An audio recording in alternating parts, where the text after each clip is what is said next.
Olá, bom dia, bem-vindo ao nosso canal. Eu sou o evangelista Sandro e quero compartilhar aqui mais um pouco da palavra de Deus com vocês. Tenho certeza de que Deus irá falar conosco neste dia. E se você gostar, se a palavra te abençoar a tua vida e sua família, eu peço que você compartilhe, eu peço que você curta, eu peço que você se inscreva no nosso canal e assine lá aquele sininho que todas as vezes que nós formos postar vídeo, o YouTube irá te notificar e você será abençoado por mais uma palavra de Deus. Convido você a ler a palavra comigo em 2 Reis, capítulo 5, versículo 1 até o versículo 4. 2 Reis 5, versículo 1 até o 4. Iremos falar sobre uma escrava que fez história. Esse é o tema da nossa reflexão nesse dia. Uma escrava que fez história. Vamos lá. Diz assim o texto. E Naamã, chefe do rei do exército da Síria, era um grande homem diante do seu senhor e de muito respeito, porque por ele o Senhor dera livramento aos sírios. E era este varão, homem valoroso, porém leproso. E saíram o exército da Síria e da terra de Israel, levaram presa uma menina, que ficou ao serviço da mulher de Naamã. E disse esta a sua senhora: tomara que o meu senhor estivesse diante do profeta que está em Samaria, ele o restauraria da sua lepra. Então entrou Naamã e o notificou a seu senhor, dizendo: assim e assim falou a menina que é da terra de Israel.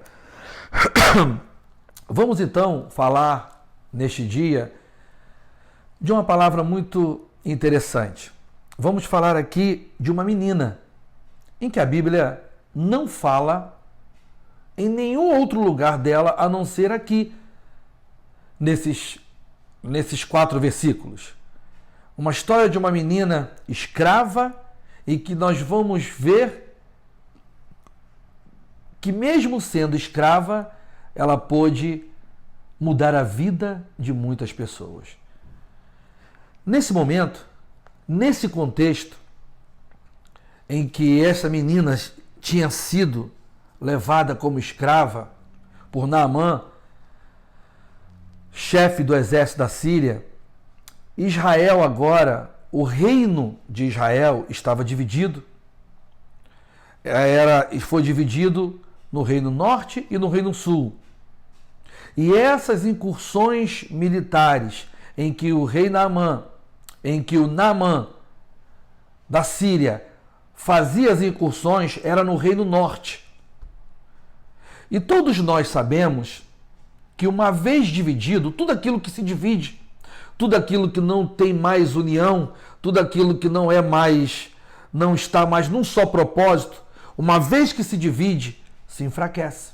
E assim não foi diferente. Aqui Israel estava dividido, reino norte e reino sul.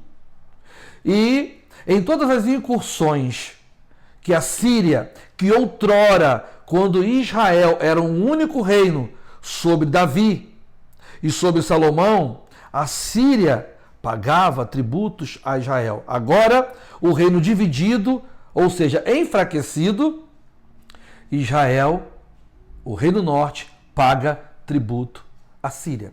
E em todas as incursões militares que a Síria, naquele momento, fazia no reino norte, a Síria saía vitoriosa.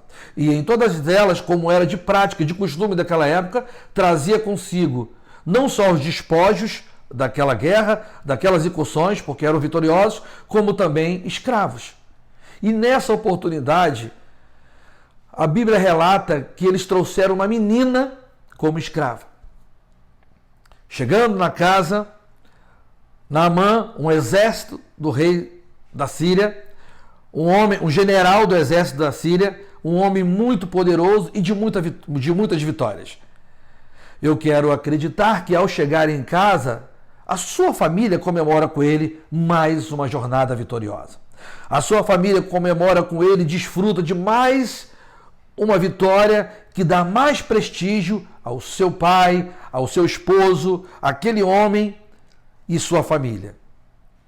Mas quando aquela menina escrava chega naquela casa, ela percebe que nem tudo era felicidade, que nem tudo era motivo de comemoração, que mesmo naquele momento de comemoração daquela grande, de mais uma vitória, ela percebe que aquele homem era leproso. Lepra, naquela época, era uma doença mortal. Não havia cura. E segundo a regra, segundo a norma da época, quem era leproso não poderia viver junto com as outras pessoas. Então por que Naamã vivia? É provável, segundo os historiadores, que a lepra dele estava no estágio inicial, onde ele de repente poderia cobri-la, poderia esconder, e às vezes, e com certeza, as pessoas não tinham conhecimento da doença terrível e contagiosa que ele tinha.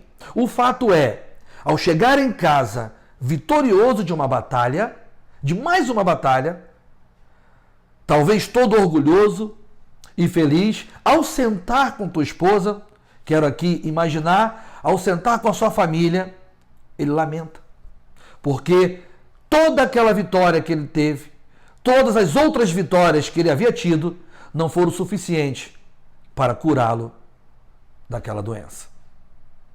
Naquela época, a escrava não era chamada para participar de conversas. Não era permitido ela participar de conversas. Mas o fato é, a Bíblia diz que ela ouviu, ela soube que o seu senhor tinha uma lepra. Talvez a porta ficou entreaberta e ela viu, talvez ela viu Naamã conversando com a esposa dizendo: poxa, ganhei mais uma batalha. Aí a esposa elogiando ele, mas de que me adianta? Sou um homem bem-sucedido, mas não consigo resolver um problema grave que tenho. Talvez ela tenha ouvido, de alguma forma ela soube que aquele homem era leproso.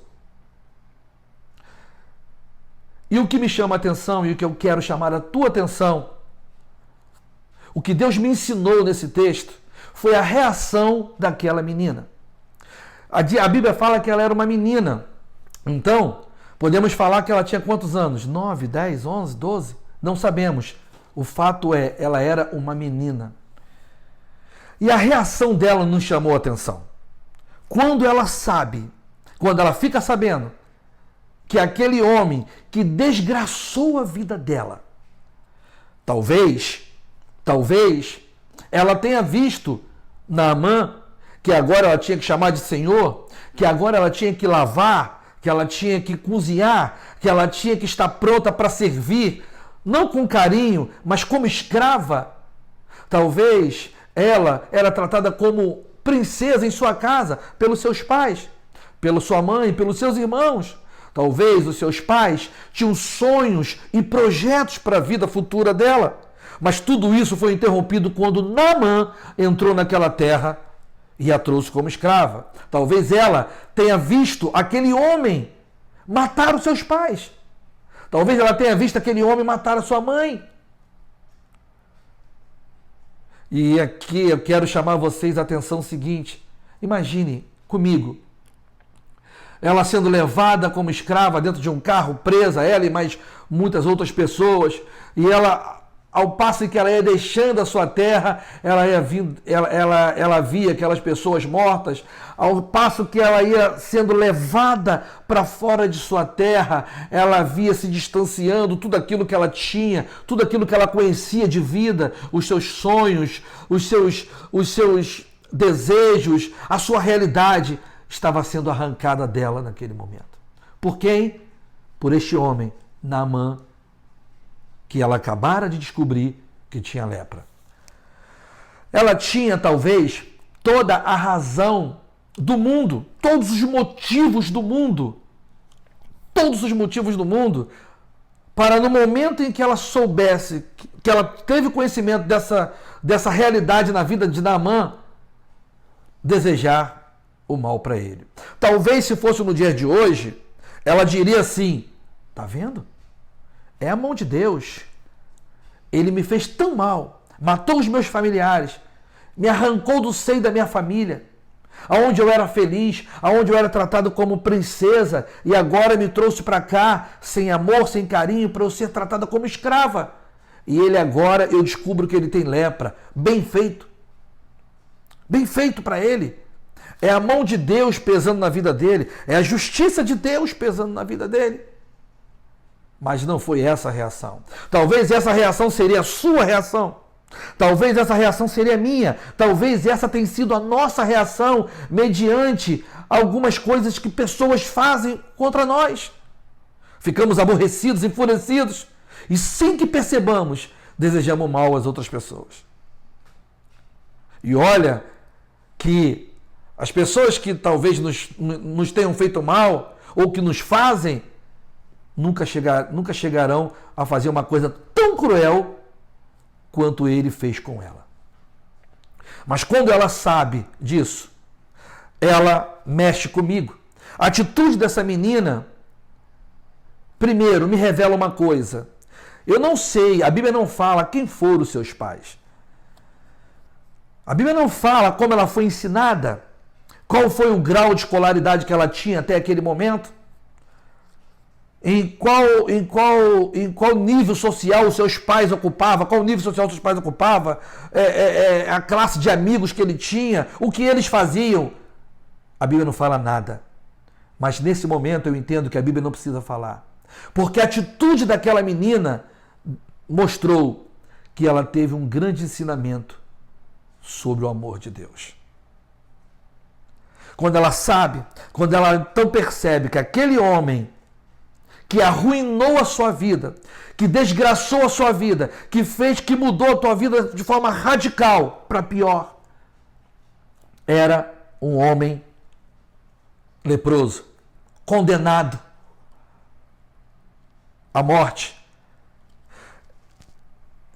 Ela tinha percebido que ela foi levada para uma casa, embora era uma casa de conquistas, que as pessoas tinham muitas conquistas, era uma casa muito conceituada naquele país, do homem mais poderoso depois do rei daquele país. Era uma casa de luto, porque o homem que ela agora chamava de Senhor por obrigação era um homem fadado ao luto. A morte era iminente, questão de tempo, mas ela não perde a oportunidade. Quando ela sabe, e é nisso que eu quero falar com vocês neste dia. Quando ela descobre que ele é leproso, ela tem uma atitude muito fantástica. Ela diz assim no versículo 3, ela fala para a esposa de Naamã: tomara que o meu senhor estivesse diante do profeta que está em Samaria, ele o restauraria da sua lepra. Tomara, em outras versões, oxalá, em outras, ou se diz, quem dera. Ela, quando ela sabe que aquele homem que desgraçou a sua vida tem uma doença fatal, ela começa a desejar que ele estivesse perto do profeta que estava lá onde ela morava. Isso, quem dera, tomara que ele estivesse lá, porque se ele estivesse lá, ele seria curado. Ou seja, ela, neste momento em que ela sabe que ele estava doente, ela entende que aquele momento é a oportunidade para ela mostrar para ele, para Naamã, para sua esposa, para sua família e para todos aqueles que o conheciam, que ele arrancou dela tudo que ela tinha de valor, mas não pôde arrancar dela Deus. Ele não conseguiu arrancar dela Deus. E ela, na oportunidade que ela tem, ela deseja o bem daquele que lhe causou o maior mal. Louvado seja Deus. Eu vejo uma menina aqui muito cheia de Deus. Eu vejo uma pessoa muito cheia de amor. Eu vejo uma pessoa que soube separar as coisas, que ela não importava a ela o que ela estava passando. O que importava a ela é o que ele poderia o que poderia acontecer com ele se ele conhecesse o Deus que ela tinha. Ela entendia que o mal que ele tinha feito a ela não poderia impedir dela anunciar o Deus que ela servia a ele, para que ele fosse curado. Ela provocou, ela mostrou que o amor é incondicional, o amor de Deus.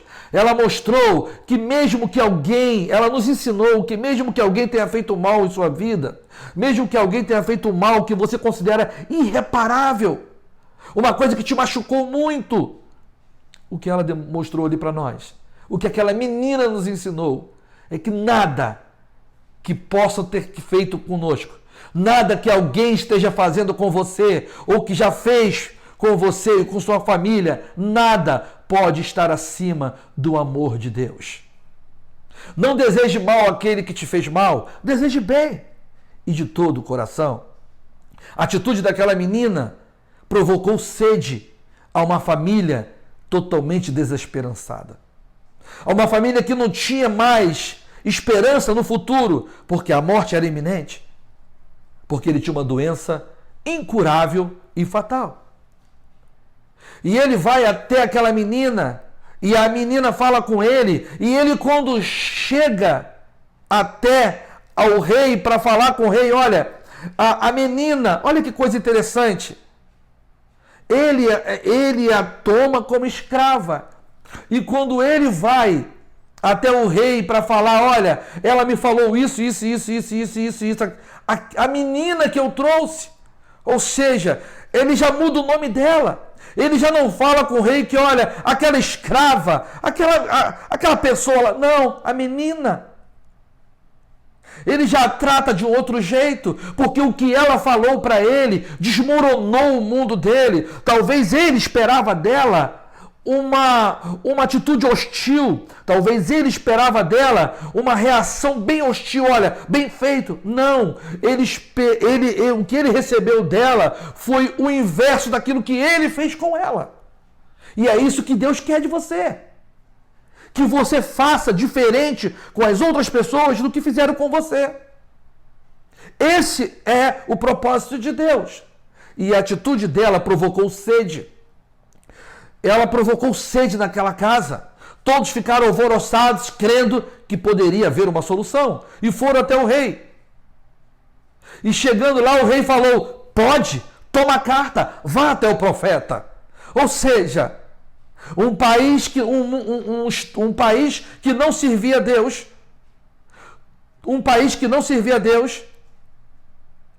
foi atrás, o rei permitiu que o seu maior general fosse atrás de um homem de Deus para que orasse para que ele fosse curado. E tudo isso através de quê? De uma menina escrava. Qual é a tua situação de hoje? Qual é a ocupação que você tem na sociedade, no trabalho, na escola, em casa, entre seus amigos? Você se acha ninguém? Você acha que você não pode mudar a sua história ou a história de outras pessoas? Talvez porque alguém disse que você não é importante? Talvez porque alguém falou que você não vai chegar a lugar nenhum? Talvez porque você não estudou a faculdade que você desejava, ou nem sequer conseguiu fazer uma faculdade. Não interessa a posição que você ocupe. Se você estiver cheio de Deus, se você for uma pessoa que tiver Deus na sua vida, Deus pode fazer você fazer coisas grandes, mesmo sendo pequeno. É o que Deus nos ensina aqui nessa palavra. E é o que eu quero deixar para você neste dia. Deus pode fazer de você uma grande pessoa, mesmo você não ocupando um grande cargo, mesmo você não tendo uma grande posição.